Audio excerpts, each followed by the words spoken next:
വെണ്ട പല വെറൈറ്റി വെണ്ടയുണ്ട്. ആനക്കൊമ്പൻ വെണ്ടയുണ്ട്, അതുപോലെ തന്നെ അതിൻ്റെ ചുവപ്പുണ്ട്, അരുണെന്ന് പറഞ്ഞ വെണ്ടയുണ്ട്. അത് ആനക്കൊമ്പനുണ്ട്, സാധാ വെണ്ടയുമുണ്ട്. പിന്നെ അനാമികയുണ്ട്, സൽകീർത്തി എന്ന് പറയുന്ന വെണ്ടയുണ്ട്, പിന്നെ മരവെണ്ടയുണ്ട്, അല്ലേ, കുറ്റിവെണ്ടയുണ്ട്. അങ്ങനെ കുറേ അധികം വെറൈറ്റി വെണ്ടയുണ്ട്. പിന്നെ നാട്ടുമ്പുറത്തൊക്കെ ഉള്ള സാധാരണ വെണ്ടയുണ്ട്.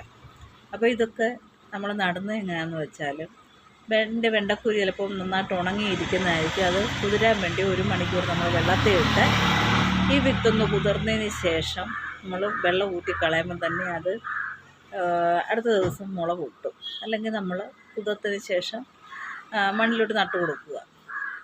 ഗ്രോ ബാഗിലായാലും ചട്ടിയിലായാലും മണ്ണിലായാലും ഒരു സ്വല്പം മണ്ണിലോട്ട് താഴ്ത്തി ഒന്ന് നട്ടു കൊടുക്കണം. അല്ല, കിളിർപ്പിച്ചതിന് ശേഷം, മുള വന്നതിന് ശേഷം നട്ടു കൊടുത്താലും എളുപ്പം ഇത് കിളുത്തോളും.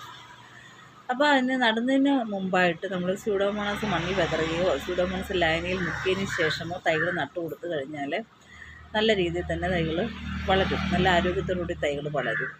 ഇത് നമ്മൾ 2 ആഴ്ച കൂടുമ്പോൾ സ്യൂഡോമോണാസ് ലായനി ഇലയിലെല്ലാം വീഴത്തക്ക രീതിയിൽ സ്പ്രേ ചെയ്ത് കൊടുക്കണം. ഫംഗസ് ബാധയൊക്കെ മാറാൻ, അതുപോലെ അഴുകൽ ചീയലൊക്കെ ഒന്നും വരാതിരിക്കാനൊക്കെ ഇത് നല്ലതാണ്. അതുപോലെ തന്നെ പുഴുക്കളും കീടങ്ങളും ഒക്കെ ഉണ്ടാകാതിരിക്കാൻ ജൈവ കീടനാശിനി ആഴ്ചയിൽ 2 പ്രാവശ്യമെങ്കിലും നമ്മൾ സ്പ്രേ ചെയ്യണം. വേപ്പെണ്ണ വെളുത്തുള്ളി എമൾഷൻ ഉണ്ടാക്കിയിട്ട് നമ്മൾ ഇലയിലൊക്കെ സ്പ്രേ ചെയ്ത് കൊടുക്കാം. പല പ്രാവശ്യം നിങ്ങളോട് പറഞ്ഞിട്ടുണ്ട്, വേപ്പെണ്ണ ഉണ്ടാക്കുന്നതൊക്കെ എൻ്റെ ഓരോ വീഡിയോയിൽ ഞാൻ ഇട്ടിട്ടുണ്ട്. അങ്ങനെയുള്ള ജൈവ കീടനാശിനി